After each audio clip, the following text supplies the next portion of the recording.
शाहपुर नाम के राज्य में एक शमशेर नाम का राजा रहा करता था। उसकी प्रजा बहुत खुश थी क्योंकि राजा का स्वभाव बहुत ही शांत और सरल था। मगर उस राज्य की महारानी रागिनी का स्वभाव एकदम विपरीत था। वो छोटी छोटी बातों पर गुस्सा हो जाती थी और अपना धैर्य खो देती थी। इसी वजह से रानी के पास लोग जाने से भी डरते थे। वो बिना सोच विचार किए कोई भी निर्णय ले लेती थी और इसी वजह से राजा शमशेर बहुत परेशान थे। रागिनी का अचानक बदला हुआ स्वभाव देखकर वे बहुत दुखी रहा करते थे, मगर वे रागिनी से बहुत प्रेम करते थे, इसलिए उनको संभाल लेते थे। ऐसे ही एक दिन महाराजा शमशेर वन में घूमने गए थे। कितनी देर हो गई है, महाराज अभी तक महल में नहीं लौटे। महारानी, महाराज अभी अभी महल से गए हैं। मुझे उल्टा जवाब देने की तुम्हारी हिम्मत कैसी हुई? निकल जाओ यहाँ से। मुझे माफ कर दो महारानी, मुझसे गलती हो गई। ऐसे ही एक दिन महाराज वन में जाकर एक नदी के तट पर बैठकर विचार कर रहे थे। रागिनी पहले कितनी शांत और समझदार थी, अब बहुत गुस्सा करने लगी है, जैसे उसमें कोई धैर्य ही नहीं है। मुझे इस विषय के बारे में सोचना पड़ेगा। महाराज सोच में डूबे नदी के किनारे बैठे ही थे कि तभी वहां अचानक एक टोकरी में एक छोटी बच्ची पानी के बहाव में बहती हुई आ रही थी। उसकी रोने की आवाज सुनकर महाराज अपने विचारों से बाहर आ गए। हाँ, ये इतनी छोटी सी बच्ची किसने पानी में छोड़ दी? महाराज उस बच्ची को पानी से निकालकर अपने गोद में उठा लेते हैं और उसे राजमहल लेकर जाते हैं। महारानी रागिनी, ये देखो मुझे क्या मिला है। क्या हुआ है आपको? ऐसा क्या मिल गया है? ये देखो, एक नन्ही बच्ची पानी में बहते हुए मेरे पास आई। महारानी उस बच्ची को देखती है।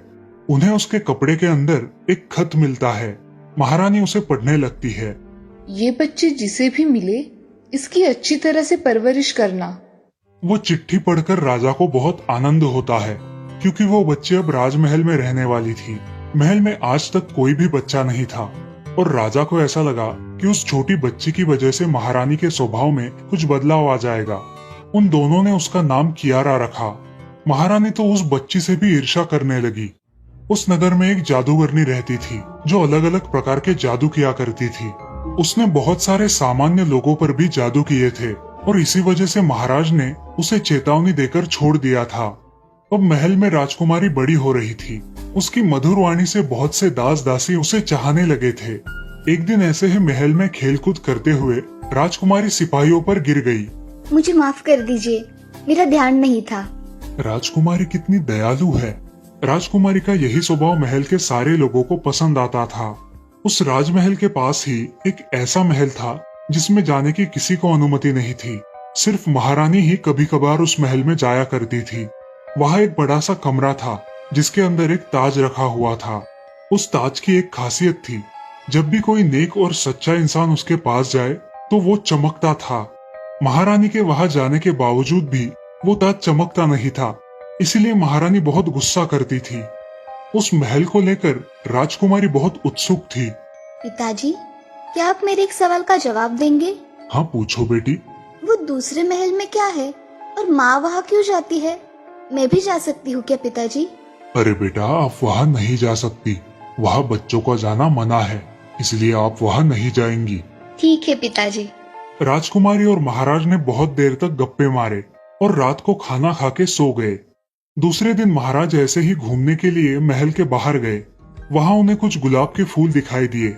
महारानी को गुलाब के फूल बहुत पसंद थे, इसीलिए महाराज ने कुछ फूल खरीद लिए और महल आकर महारानी के कक्ष में गए।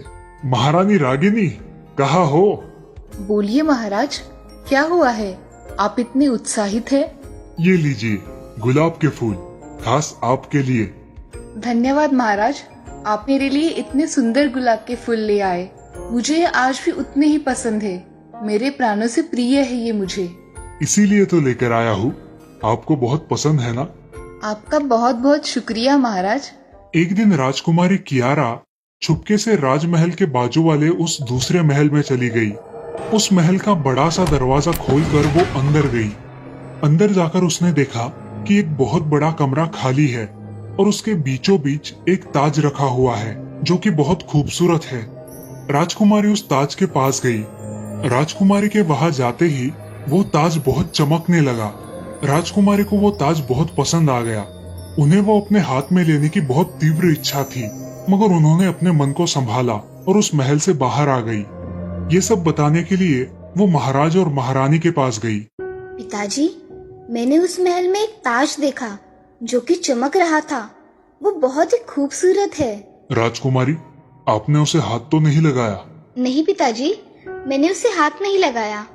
महाराज उस पर बहुत नाराज हो जाते हैं, लेकिन बातों बातों में उन्हें याद आता है कि राजकुमारी ने कहा कि वो ताज चमक रहा था। राजकुमारी, आपने क्या कहा?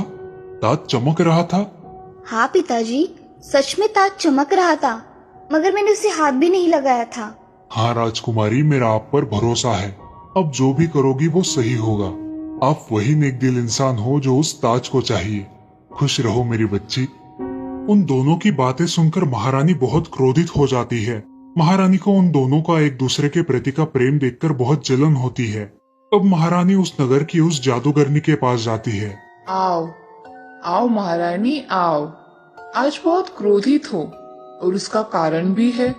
आपको पता है जादूगरनी? मुझे सब पता है महारानी, आप आइए। क्या आपके पास इस सब का कुछ उपाय है?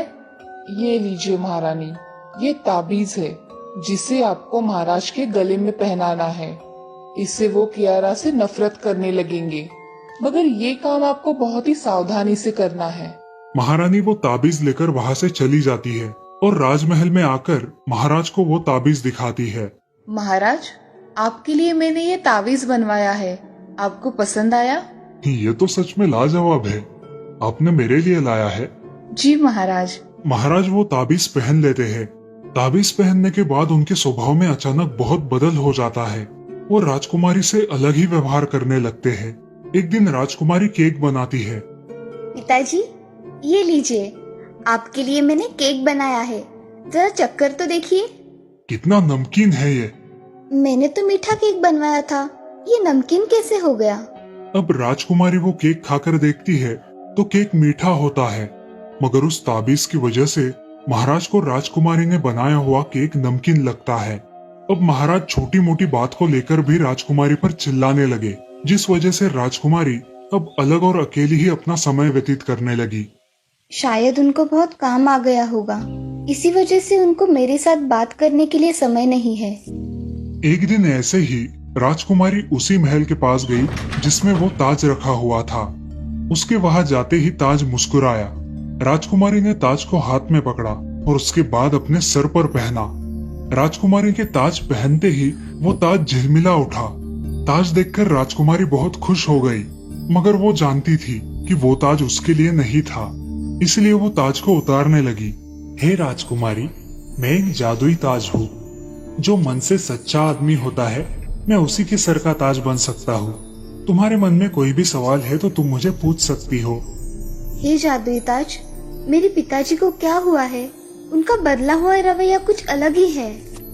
राजकुमारी, तुम्हारे पिताजी के गले में एक जादुई ताबीज है। नगर की जादूगरनी ने उन पर जादू किया है और उसी ताबीज के प्रभाव से महाराज का बर्ताव ऐसा हुआ है।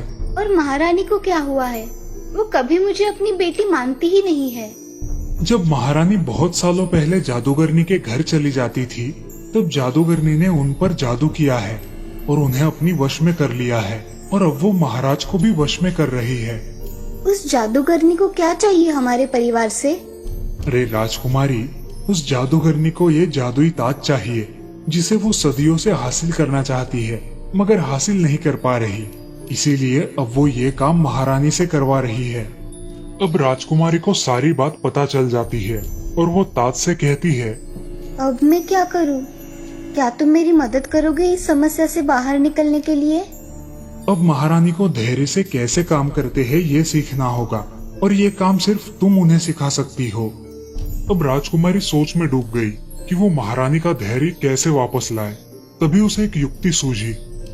माँ को गुलाब के फूल बेहद पसंद है, क्यों ना मैं उनको गुलाब के फूलों का बगीचा बनाकर उसे तोहफे में दूं? मगर इतने सारे गुलाब के पौधे लाऊंगी कहाँ से? इतनी चिंता क्यों कर रही हो? मैं एक जादुई ताज हूँ, मुझसे तुम जो भी मांगोगी वो तुम्हें मिल जाएगा। हे जादुई ताज, मेरी माँ के लिए एक सुंदर गुलाब का बगीचा बना दो। अब महल के बाहर एक सुंदर बगीचा बन गया था जिसमें विविध रंगों वाले गुलाब के पौधे थे। कुछ ही देर बाद महारानी वहां आई और उस बाग को देखकर मंत्रमुग्ध हो गई। उसने तुरंत 2 मालियों को उस बाग की निगरानी करने के लिए नियुक्त कर दिया। ये सब देख राजकुमारी कियारा को बहुत दुख हुआ। उसकी योजना काम न कर सकी, इसलिए वो फिर से चिंतित हो गई। अगले दिन माली जब उन पौधों को पानी डालने लगे तो पानी डालते ही उस गुलाब की कलियां मुरझाने लगी। ये सब देखकर महारानी बहुत क्रोधित हो गई। निकल जाओ यहाँ से, तुम्हें बाग का ख्याल रखना भी नहीं आता। अब महारानी खुद ही हर रोज उस बगीचे की देखभाल करने लगी और अपना पूरा समय उस बगीचे में ही बिताने लगी। अब महारानी के स्वभाव में बहुत परिवर्तन आ गया था। वो शांत हो गई थी।